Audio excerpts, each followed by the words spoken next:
Everyone, Zeddy here again today with a brand new video, and we're going to have another discussion video here. And as you can tell by the title of the video, it's more based on around, the expansion feeling like kind of a failure. A lot of people come into my chat, I see in the comments all the time, like this expansion feels like it's done nothing, and that it sucks, it's bad, this expansion is terrible, it's just Demon Hunter and all this stuff, and I want to explain why the expansion has felt like a failure so far. I also want to explain why that might not be necessarily a bad thing. So, why does this expansion, Madness at the Darkmoon Faire, feel like a failure? Well, outside of the whole Battle Pass drama, which has upset a lot of people, I keep bringing that up, but it has, and they're still silent about it, and I'm not going to drop it, is the fact that this whole expansion, when it was revealed, the big excitement around it was the old gods. You had Cthun coming back, Yashraj, N'Zoth, and Yogg, and, that's really cool. People got really excited, and then they started playing, and you want to play their old gods, and within like a day or two, realize the old gods aren't really that good. So let's take a look at the old gods. First, you have Cthun. You have to play four different spells that are shuffled in your deck, and it takes a while, and they're not all that great, and then you finally get your big payoff, but it's incredibly slow. Has seen barely any play on a competitive level. I've seen it tried out in like a control warrior shell, control shaman. It just doesn't work. It's too slow. Not a good win condition, and just it's been more meta impactful in like duels in arena than anything with that. Yashraj, again, hasn't seen a ton of play. Where I've seen it is like in Clown Druid, which is at best a tier 3 deck. It's really high rolly. It's really too slow. It really struggles. And like an OTK Shaman deck with like, I think, Circus Medic. And that one's pretty rough as well. And yeah, basically nothing that I've seen other than that.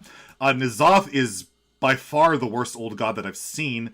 The tribal support just isn't really there. Like, getting these tribal stuff back, it's not impactful enough. Like, you don't get, like, the biggest taunts or, like, a charge minion or much of a run. Like, you just don't really get a good payoff. And you compare that to, like, the original N'Zoth, where you get, like, Void Lords and Kartoots and Sludge Belchers and Death Lords, all this type of stuff. You could meme it up with, like, Weasel Tunneler, who knows, but, like, it just doesn't compare. That stuff kept you alive. That stuff could be proactive.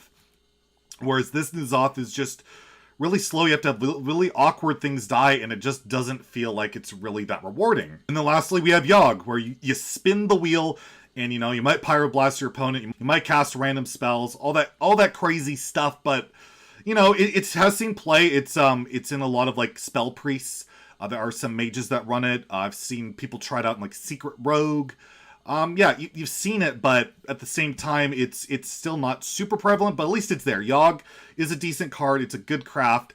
It just isn't the most prevalent. So that kind of explains why it feels pretty disappointing. These old gods, they pop up in a couple of decks that aren't very good, and that's about it. And then you have the whole corrupt mechanic. The corrupt keyword was like the other thing that was really pushed. There was a lot of corrupt cards, and for the most part, they just don't really exist on ladder. We'll just scroll through the collection really quickly here. You'll see all the different corrupt cards and how many of them are just not frequently there. There are some playable ones, of course. There are some ones that are pretty good, like Insight's really good in Priest, especially in Wild, drawing a minion.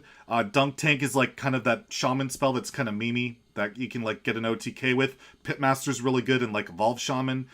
Cascading and Disaster and Ticketus are pretty solid in Warlock. People hate Ticketus, but again, it's not really prevalent on like really competitive ladder because it's too slow. It is in Wild though, especially Bran. And like Circus Medic, Strongman, and Clown. Again, those cards are good, but they're not great. They don't pop up a lot. They're still pretty fringe, but they're playable. But the rest are pretty much not that fantastic. And, when you have introduced a whole new keyword, and it just kind of feels inspired to me, where there's just very few cards that are really making a meta impact. And the other part is the class-specific editions, like they try to force like a Death Rattle Hunter, Elemental and Secret Mage, which aren't doing particularly well. A Silverhand Recruit Paladin, that I've not seen that once.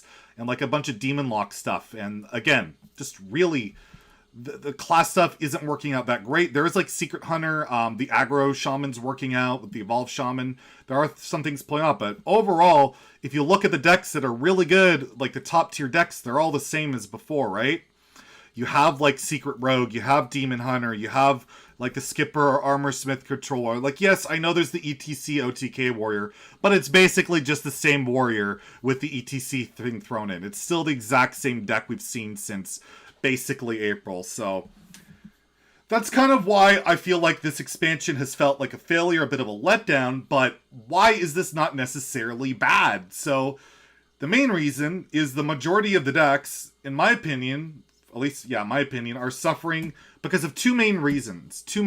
And one will be addressed. One will be automatically addressed in 4 months. And that's that these cards just can't keep up to the power level of the prior sets. You look at, like, Rise of Shadows, Descent of Dragons, you had all the insane, like, Dragon Discovery, the Lackey stuff. It's just on a power level beyond anything, especially with the Draconic Lackey added in Descent of Dragons. Like, Lackeys on their own can effectively outvalue, like, any deck in the game, especially in Rogue, where you have infinite of them. If you're playing, like, Galakron or just, you know, Shadow Stepping and all that good stuff. And yeah, like, you just can't keep up with it. The power level of those sets, the power creep of those sets were so strong that unless they went absolutely crazy, things weren't going to keep up. And if you look at this latest set, there's not a ton of, like, random generation of Discover, and I think that was a calculated choice. People were complaining a lot about all the infinite created by value, and I think they're starting to take a step back from that,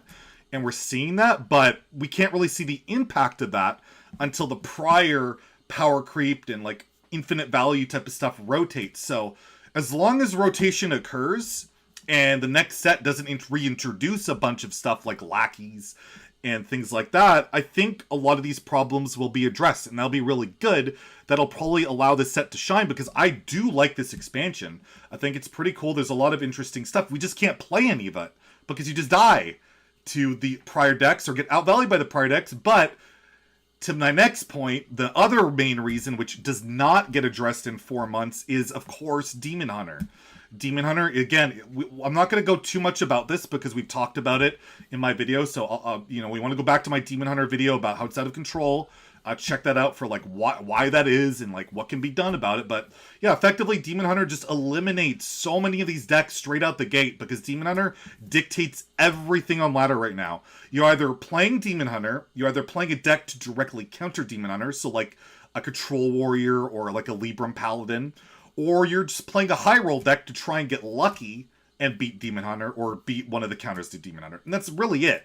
Other than that, you're just playing to have fun, and you're probably going to have a bad time because you're going to queue into a bunch of Demon Hunters, and that's going to be frustrating. Or you're going to queue into, like, an infinite value deck, and you get outvalued with your new deck, and that's frustrating. So Demon Hunter's definitely going to need to get toned down, need to get addressed before this expansion can really shine. But I do believe that this expansion can shine. I think it could do really well. It just, these things have to happen. And I don't know if that's really going to happen until next year, because I don't think they're going to go other way to nerf things like lackeys and Galakron and all that type of stuff, like Pure Paladin, the Libram Paladin. They're not going to do that until basically things rotate. So we might have to sit with a lot of this, but the Demon Hunter issue definitely could be resolved before then, and I really think it needs to be. So we'll see. But I just thought I'd give you my take on why this expansion has felt like such a letdown, has felt pretty underwhelming and a bit of a failure. But I don't think the expansion itself, at least yet, is a failure. I think it's a cool one. We just have to, like, actually create some space and time for these cards to see play, and hopefully they do at some point in the relatively near future. So let me know in the comments below. Do you agree with that? Disagree with that? Do you think this expansion is great? Do you think you have decks that are taking off that people just aren't aware of? Let me know in the comments below. If you enjoyed the video, please like and subscribe. Have a great day, and stay salty, my friends.